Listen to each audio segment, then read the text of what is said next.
ఈరోజు చేపల కూర మొయ్యి చేపల కూర ఎలా చేయాలో చెప్పండి. చూడండి, గిన్నె పెట్టాను, ఆయిల్ వేసాను, ఆవాలు మెంతులండి. ఇదిగోండి ఉల్లిపాయలు వేసుకున్నాను, 2 ఉల్లిపాయలు.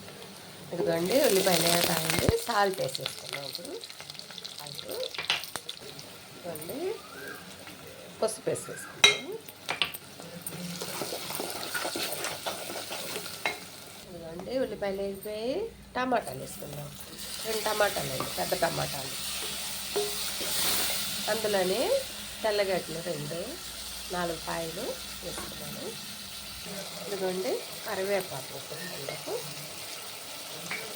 ఇదిగోండి టమాటాలు పడిపోయి కారం వేసేసుకుందాం మితంగా.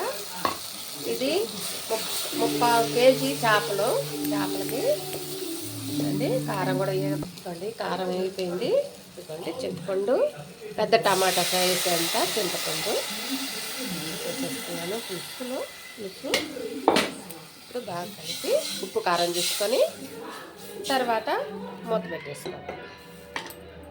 ఇదిగోండి మొయ్యి చేపలు, ఇదే మొయ్యి చేపలు అంటారండి. 3/4 కేజీ అంటారు.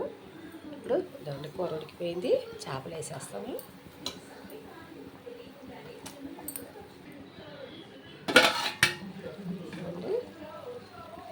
చేపలు వేసాను చూడండి.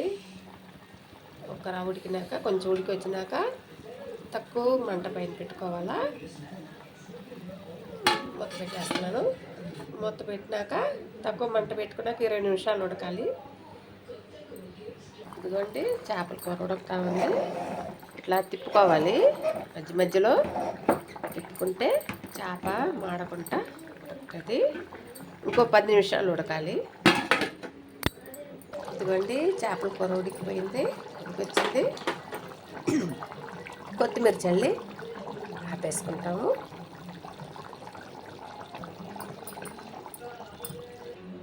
ఇదిగోండి నేను చేసిన చేపల కూర. మీకు నచ్చితే లైక్ కొట్టండి, షేర్ చేయండి, సబ్స్క్రైబ్ చేయండి. నా వీడియో ఎంతోసేపు అక్కడ ఫ్రెండ్స్ లైక్ కొట్టండి. నమస్తే అండి.